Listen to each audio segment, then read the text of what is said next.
Hello and good day to you. I'm Alicia Lex. I'm one of the navigator agents assigned to your matter. I've prepared a presentation at the request of our orchestrator. By the way, thank you for using Navigator's pre-discovery intelligence innovations. I hope you're enjoying our work so far. I'll be presenting a curated narrative for you today, based on something a little different than what I normally work with. Surely you've heard about it in the news, but as a disclaimer, I normally work with complaints from high-stakes business litigation, but today I've been asked to provide a narrative of an indictment of the notorious bad boy, Sean Combs. Strap in, this one's a doozy. Illegal analysis, United States versus Sean Combs.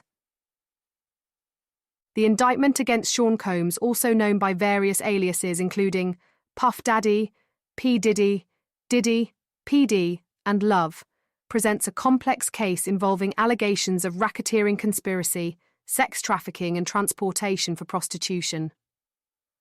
Filed in the United States District Court for the Southern District of New York, this case raises significant legal questions and challenges for both the prosecution and defense. The primary charge, racketeering conspiracy under 18 U.S.C. Section 1962d, alleges that Combs led a criminal enterprise, the Combs Enterprise, from at least 2008 to the present.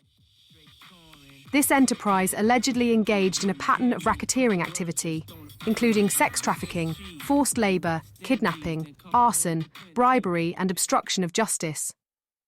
The structure of this enterprise, as described in the indictment, encompasses various business entities such as Bad Boy Entertainment and Combs Enterprises, as well as employees and associates acting as intermediaries.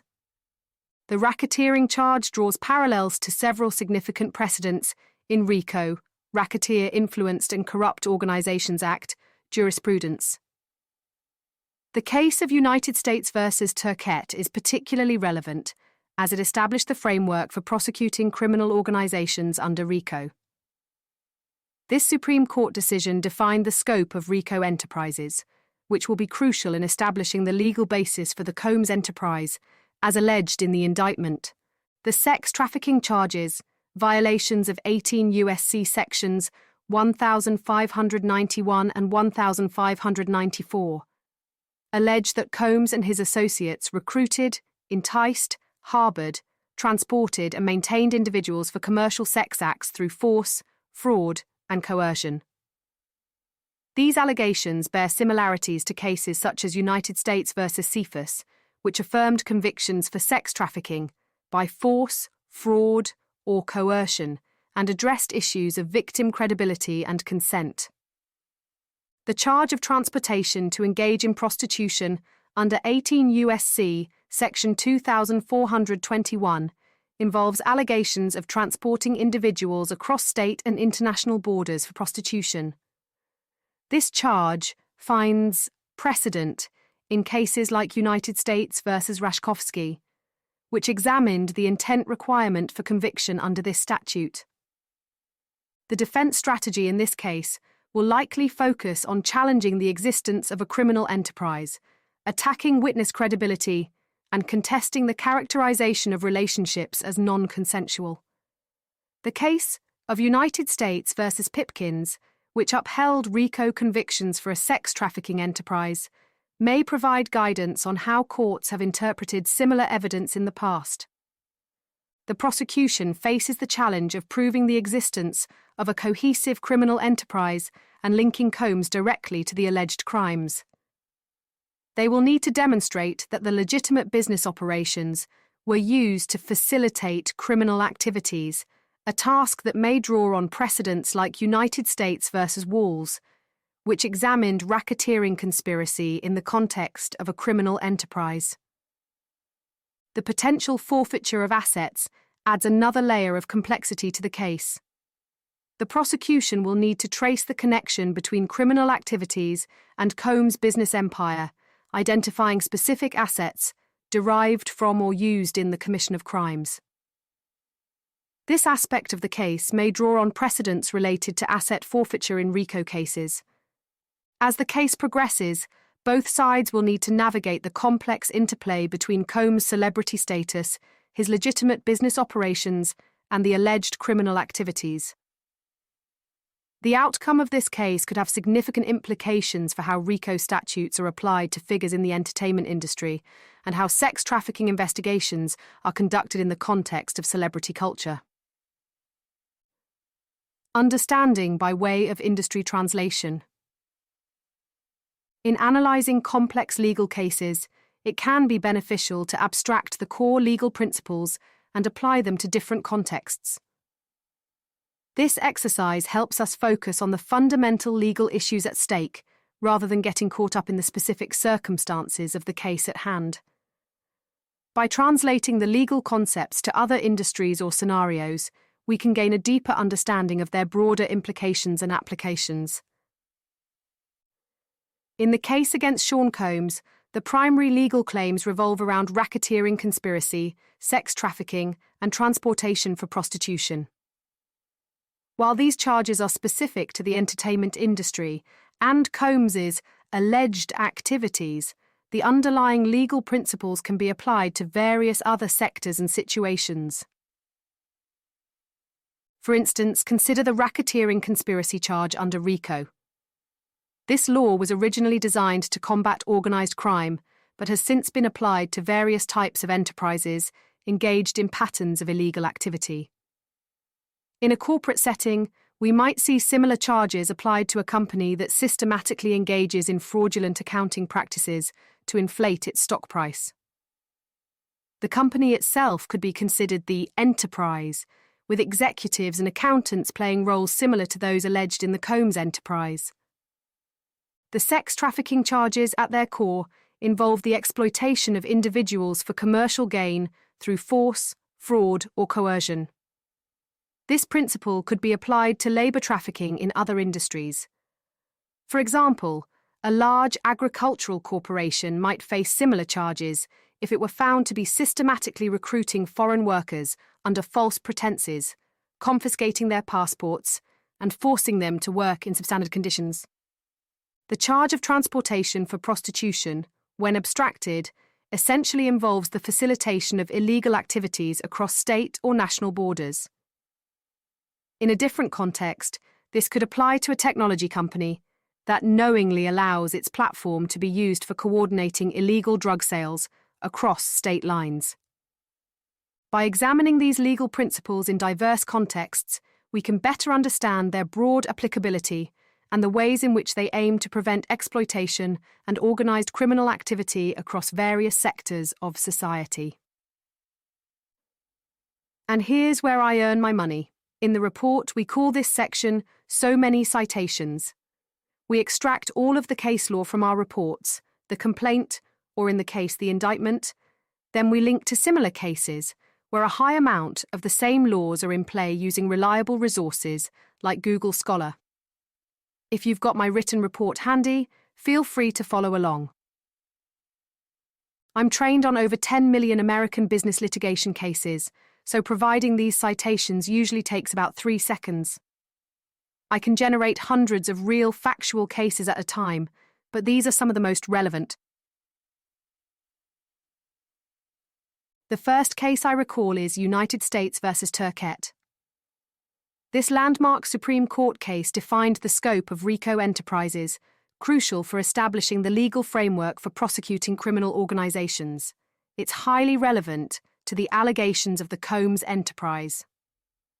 United States versus Pipkins, this case upheld RICO convictions for a sex trafficking enterprise, providing precedent for applying RICO to sex trafficking operations.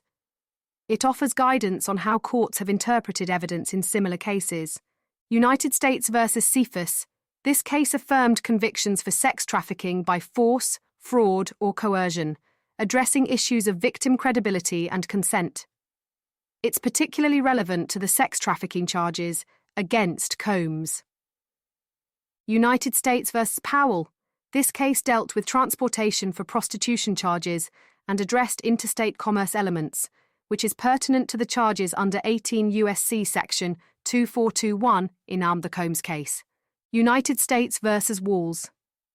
This case examined racketeering conspiracy in the context of a criminal enterprise and discussed proof requirements for establishing an association in fact enterprise.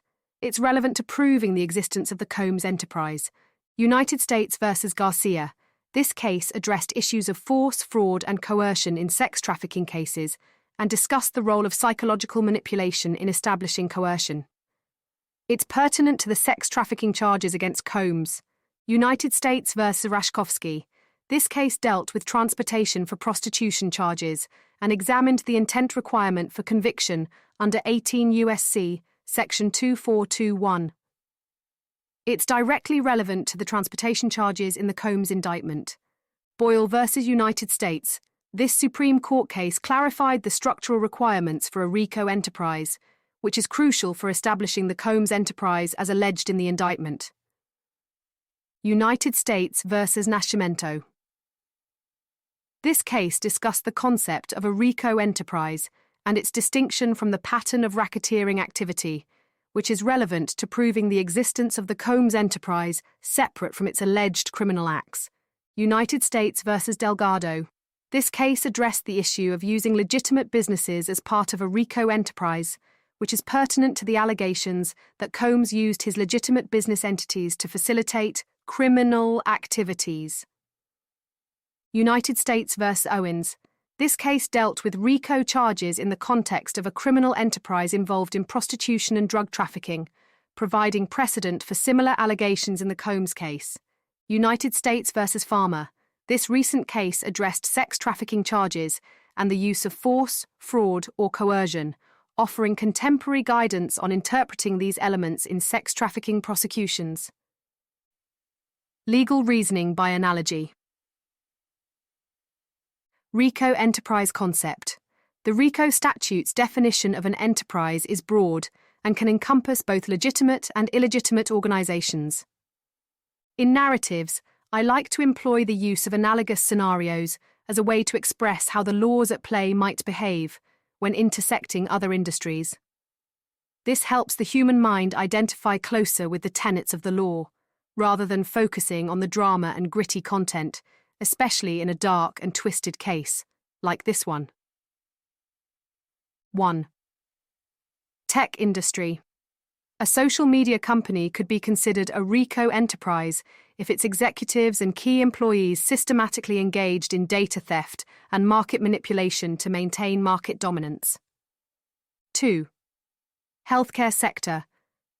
A network of seemingly independent clinics could form a RICO enterprise if they coordinated to defraud insurance companies through systematic overbilling and unnecessary procedures. Education. A group of interconnected for-profit colleges could constitute a RICO enterprise if they collaborated to mislead students about job prospects and loan repayment rates to increase enrollment and profits. Implications. These analogies demonstrate the versatility of the RICO statute in addressing organized criminal activity across various sectors. They highlight how the concept of an enterprise can extend beyond traditional notions of organized crime to encompass sophisticated, white-collar criminal networks. Force, fraud, or coercion in sex trafficking. These elements are crucial in distinguishing sex trafficking from consensual sex work. Let's walk through some hypothetical scenarios. 1. Labor trafficking. A cleaning service company could be charged with trafficking if it recruited immigrants under false pretenses, confiscated their documents, and forced them to work excessive hours under threat of deportation.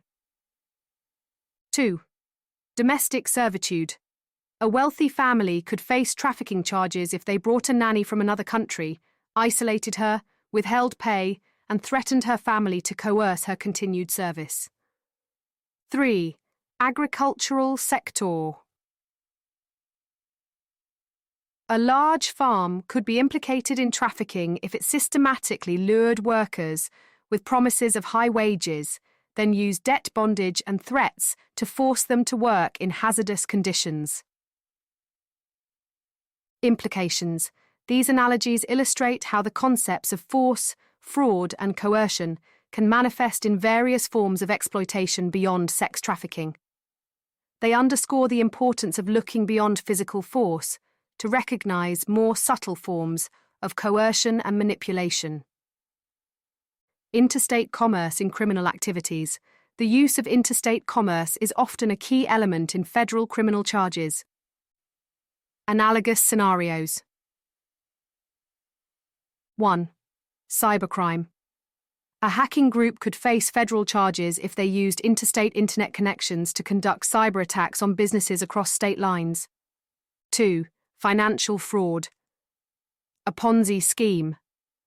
Operator could be charged federally if they used interstate banking systems to transfer funds between victims in different states. 3. Drug trafficking. A pharmaceutical company could face federal charges if they knowingly shipped addictive painkillers across state lines to pill mills engaged in illegal distribution. Implications. These analogies demonstrate how the interstate commerce element allows federal prosecution of crimes that might otherwise be handled at the state level. They highlight the broad reach of federal law enforcement in addressing criminal activities that cross state boundaries.